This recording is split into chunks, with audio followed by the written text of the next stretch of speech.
तो आज बात करेंगे न्यूरो डाइवर्जेंट बच्चे जो एक नॉर्मल क्लासरूम में जाते हैं या इंक्लूसिव एजुकेशन में है। न्यूरो डाइवर्जेंट मीन्स ऐसे बच्चे जिन्हें न्यूरल डेवलपमेंटल प्रॉब्लम्स है, जैसे कि ADHD, ऑटिज़म, लर्निंग डिसेबिलिटी या इस तरह की कम्युनिकेशन डिफ़िकल्टीज़।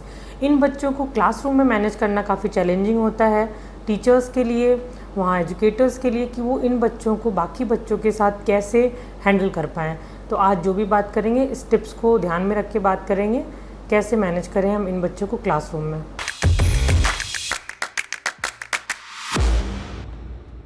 तो फर्स्ट क्लासरूम स्ट्रेटेजी है विजुअल शेड्यूल्स का यूज़ करना।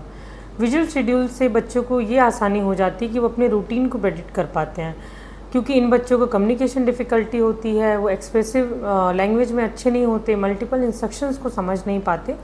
तो अगर हम विजुअल शेड्यूल का यूज़ करें कोई भी इंस्ट्रक्शन देने से पहले, तो उसको ही ईज़िली समझ सकते हैं। इसके लिए हम कुछ विजुअल टाइमर्स का यूज़ कर सकते हैं। एक एक्टिविटी से अगर आप दूसरी एक्टिविटी में जाना चाहते हैं या चेंज करना चाहते हैं, तो इस ट्रांजिशन को बच्चे समझ जाएं, उसके लिए जैसे हम फर्स्ट एंड देन बोर्ड का यूज़ कर सकते हैं। जैसे कि first you have to finish your first page writing, 1 page writing, then you will get your break. इस तरह से फर्स्ट एंड देन बोर्ड बना सकते हैं। और विजुअल शेड्यूल्स को अगर हम इन बच्चों के साथ मिलके बनाएं, हर बच्चे को बताएं कि हम कैसे इसको अपडेट कर सकते हैं या कैसे इसमें चेंजेस कर सकते हैं, तो ये काफ़ी सपोर्टिव होता है इन बच्चों को समझने के लिए। तो विजुअल शेड्यूल से बच्चों की जो एंजाइटी होती है हैंडल कर पाने की चेंजेस को, वो ईज़िली इसको हैंडल कर पाते हैं। जो भी हम इनको इंस्ट्रक्शन दें वो क्लियर और कंसिस्टेंट होना चाहिए। अगर हम इनको एक साथ कई सारी चीज़ें बता देंगे तो ये बच्चे समझ नहीं पाएंगे। तो कई बार जब भी आप उनको इंस्ट्रक्शन दें, उसके साथ आपको करना है कि एक विजुअल चार्ट या विजुअल कार्ड इनको दिखा दें। सपोज़ आपको कुछ इस पीरियड के बाद गेम्स का पीरियड है, तो आप कुछ भी इंस्ट्रक्शन दें उनको तो गेम का कार्ड दिखा दें।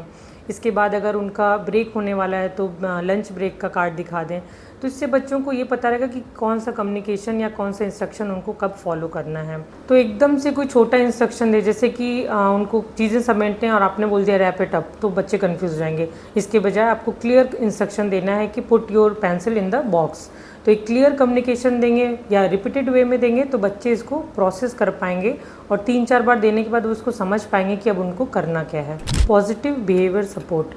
हमारा ज़्यादातर ध्यान क्लासरूम में किस बात पे होता है कि बच्चे कोई शैतानी ना करें या कुछ ऐसा बिहेवियर ना करें जो अनडिज़ायरेबल हो। हमें फोकस करना चाहिए हम उनसे डिज़ायरेबल बिहेवियर को करवा पाएँ। इसके लिए ज़रूरी है कि उनके पॉजिटिव बिहेवियर पे हम ज़्यादा ध्यान दें, ना कि नेगेटिव बिहेवियर पे।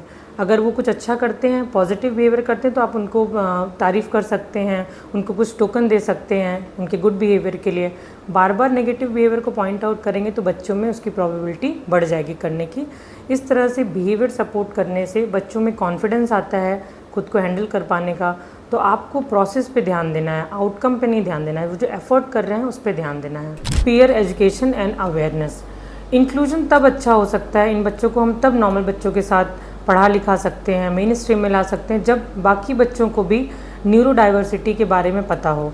तो क्लासरूम के बाकी बच्चों को, स्कूल के बच्चों को अवेयर करना बहुत ज़रूरी है कि न्यूरो डाइवर्सिटी क्या होता है, ये डिफरेंटली एबल क्यों हैं, इनमें कौन सी ऐसी स्ट्रेंथ है जो हम इसको यूज़ कर सकते हैं, कौन कौन सी वीकनेसेस होती हैं जो हैम्पर करती हैं इनको एकेडमिक्स में या सोशल बिहेवियर में।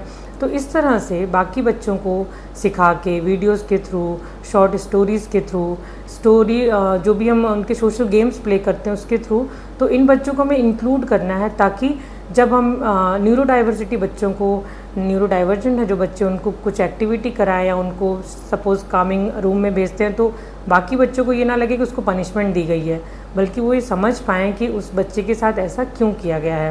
ये तभी हो सकता है जब आप क्लासरूम के जो एज अप्रोप्रिएट उनके बिहेवियर है उसको सिखा पाएँ, बाकी बच्चों को न्यूरो डाइवर्सिटी के बारे में अवेयर कर पाएँ, तभी ये बच्चे बाकी बच्चों का सपोर्ट कर पाएंगे, उनको अपने आप से अलग नहीं समझेंगे। कौन सी स्ट्रेटजी आपके क्लासरूम में अच्छा काम कर सकती है, कौन सी बेस्ट हो सकती है आपके लिए, मुझे कमेंट बॉक्स में ज़रूर बताएं।